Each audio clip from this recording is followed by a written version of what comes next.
Hey, I'm trying to do a video. I'm trying to do a video. Yeah. Can I get on with it? I'm trying to do a video. Are you going to let me do it? Eh? Ooh, come here. Hello there. Are you often in an agitated state? There are lots of things that can influence us to feel agitated. What we think about when we first wake up in the morning and get up, the people we encounter, and also the things we see on our screens. But all these things can only influence how we feel. We do actually have a choice, mostly, in how we feel about things. Because if it was the event itself that caused us to feel a certain way, then there'd be no conflict, would there? Because we'd all feel the same, because the event caused the feeling. You get what I mean? Anyway, my name is Stuart Wellborn. Who I am is irrelevant. I'm just a simple guy trying to make his way in the universe, hoping to have done more good than harm when it's time to check out. And as usual, here's my friend Beowulf, who's normally chilling out there. He's a bit more active today, aren't you? Today, I've got my mega hat on again, Make the Empire Great Again, which I wore in a video that I pre-recorded before a certain person became president, and I made a prediction. But that video is only 2 back, so if you go and check that out, you'll see that my prediction was right. In this series of 13 videos that I've got planned, I did say I was going to pre-record all 13 by now, but I haven't, so I'm actually recording this one on the day it's coming out, which is the 20-something of February. I'm sharing a short clip from a TV show or movie with some inspirational type of message. Because people share memes with spiritual quotes and all those kind of things, but unless you read those kind of things or actually act upon them, you know, not everybody reads. Well, not everybody reads, but most people do watch TV shows and movies, and there's a lot of wisdom in these productions. Surprise, surprise, I will be sharing a Star Wars clip today, hence the mega hat. I think that Star Wars has probably had the most impact on me and how I've turned out compared to anything else. Because I went to see Star Wars when it came out of the cinema when I was 5 years old. And I think the reason Star Wars has, or at least the original trilogy has universal appeal, is because in that first 3 films, there was no ambiguity. You know, we knew who the good guys were and who was the bad guys. Also, it encompassed the hero's journey. Joseph Campbell's hero with 1,000 faces. So all the characters were archetypal, and sorry, I'm just wondering where the dog's gone. Appeal to our unconscious, our subconscious. So I think that's why Star Wars had universal appeal. Now, when we watch a movie, there are messages in it. The director and writer will have a message that they want to put across in it. But us as individuals, we see different things when we watch a movie, and it may not be what the director wanted us to see. I mean, if it's David Lynch, who knows? He leaves it for you to try and interpret for yourself. But for me, Star Wars, the Jedi was something to aspire to. They had high morals. Basically, they were a bit like our Shaolin monks, weren't they? They were deeply spiritual beings, but if you thought that made them pussies, well, think again, because they could kick ass. So today, I'm going to be sharing a couple of clips from Star Wars, because I couldn't make my mind up between the two, because we're going to be using a quote from Yoda, and it's on the same subject, but I couldn't make my mind up, so I thought we'll put them both together. Now, I'm 53 and I'm not the Jedi I should be, but I am working on it. So let's get on with the 2 clips that I'll merge together, and then I'll give a commentary on that afterwards. Yes, Jedi strength flows from the Force. But beware of the dark side. Anger, fear, aggression. The dark side of the Force are they. Easily they flow, quick to join you in a fight. If once you start down the dark path, forever will it dominate your destiny. Consume you it will, as it did Obi-Wan's apprentice. Vader, is the dark side stronger? No, no, no. Quicker, easier, more seductive. But how am I to know the good side from the bad? You will know when you are calm, at peace, passive. A Jedi uses the Force for knowledge and defense, never for attack. Fear is the path to the dark side. Fear leads to anger. Anger leads to hate. Hate leads to suffering. Come back up. Come on then.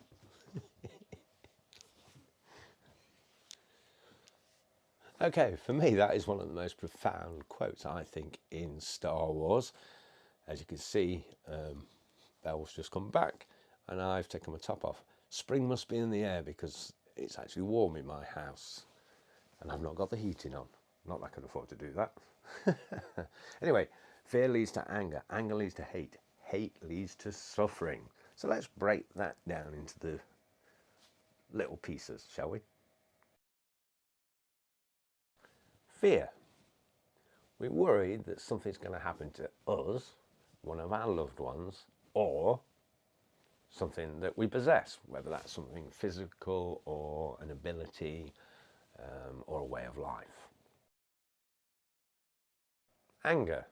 We experience this when we keep playing that kind of movie in our heads where we imagine it actually happening to us, or it does actually happen. Hatred. This is where we start to blame something else. Now that can be another person, it can be a group, or it can be an ideal. Eventually we find ourselves in suffering, and there's two types of suffering: external suffering and internal suffering. External suffering is when we find a scapegoat, something to lay the blame on, and we attack it because it represents that thing which we hate, whatever that may be. The internal suffering is the fact that we're not in a state of harmony anymore. We're not in what they call homeostasis.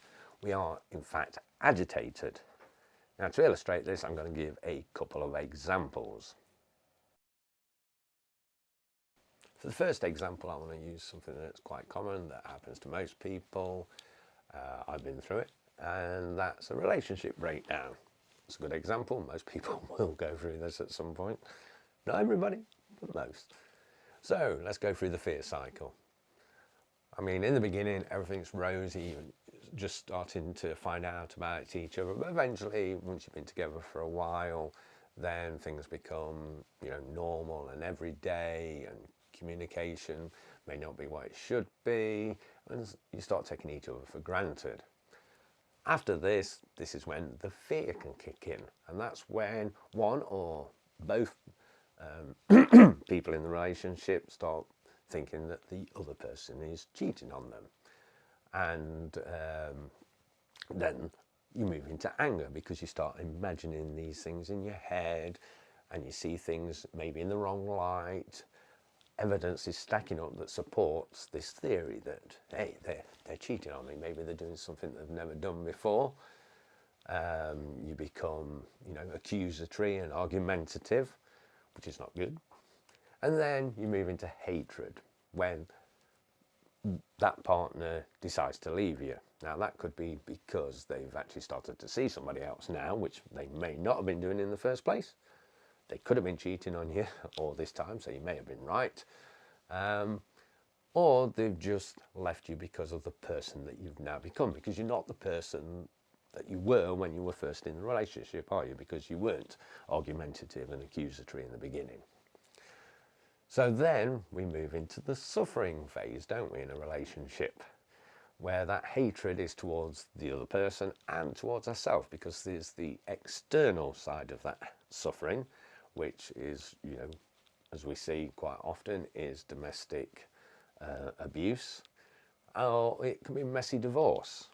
And the internal side of the suffering is that we feel guilt, we feel shame, we feel apathy.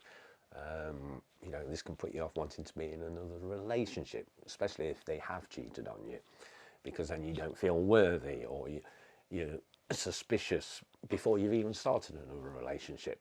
So that's the first example.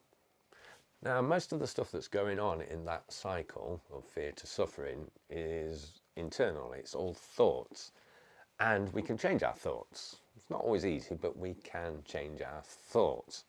Now, I'm not going to provide a second example because I think you get the idea of how that kind of thing could apply to anything that goes on in your life, and that would just make this video too long. I am going to talk about something topical in a minute, but what I want to point out is that we need to be aware of how we can be manipulated to be pushed into that cycle of fear and anger and hatred and suffering. And you know it's going on. We all know it's going on. But, you know, we often ignore it. And I'm not immune to it, but I like to think that now I don't go beyond anger. I don't get into hatred, and I don't get into suffering anymore. But I'll show you one of my typical days. I'll explain that and show where it can change. So basically, I get up in the morning and I'll listen to an audiobook for about an hour whilst I have a couple of brews and a smoke and get my head together. So far, so good. Then I grab Beowulf, and we go for a walk along the canal. I feed the ducks, I feed the pigeons, I sometimes feed the sparrows too. It gives me enormous sense of well-being. Sorry, just that came into my head as I was saying that. Yeah, so I walk the dog out in the countryside, which is just down the road, and come back. And then I start thinking about getting ready for work. Now, one or two things can happen here. One, I turn on my PC and I crack on and I start to feel good because I'm achieving things. Or two, I go, oh, I'll have a quick look at my phone. I'll go on social media. And I can guarantee that within a minute at the most, I will have seen something that irritates me in some way, shape or form. You know, it gets me agitated.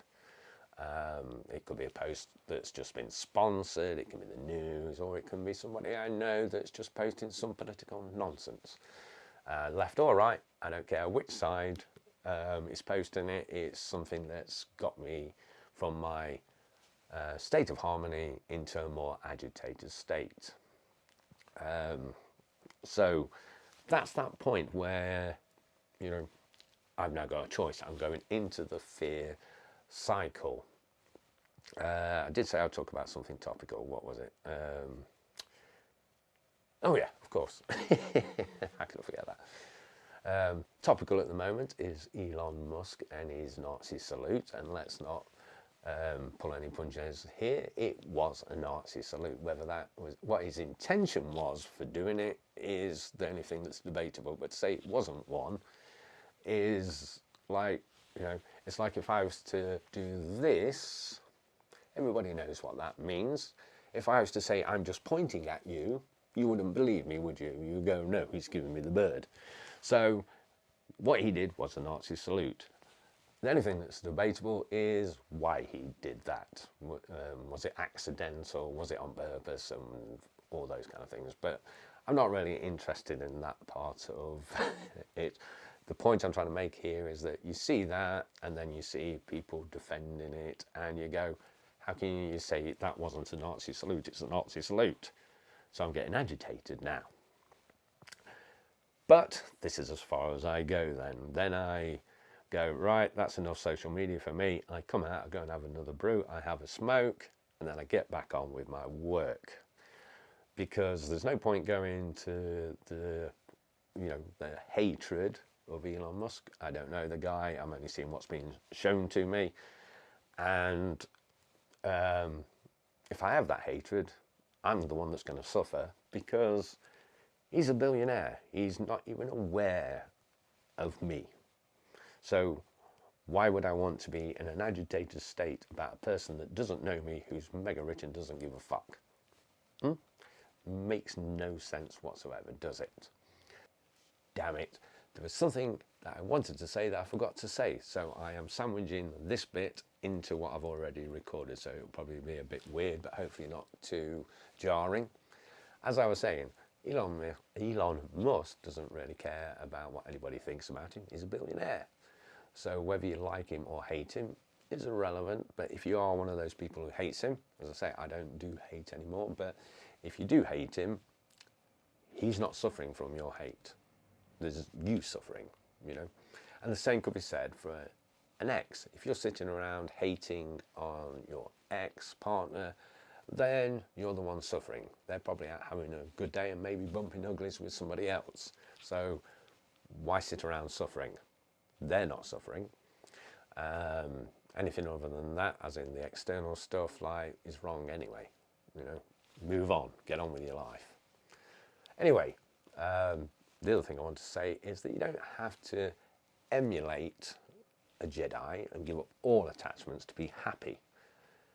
If you reduce the amount of fearful thoughts you're having in a day, then that will reduce your overall suffering. So that's the end of the bit that's going to be sandwiched in. Now it will jump to whatever I said before. So this is probably a longer video than any of the others I've done, and I'll probably keep the others shorter than this.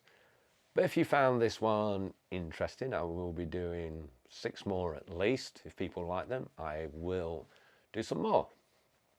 So if you did like this one, the only way I'll know is if you give it a thumbs up or one of the other emoji things. And if you want to be certain to see the other ones, you can click the like, subscribe, follow button, and then you'll see the others. So that's it. May the force be with you, and see you next Tuesday.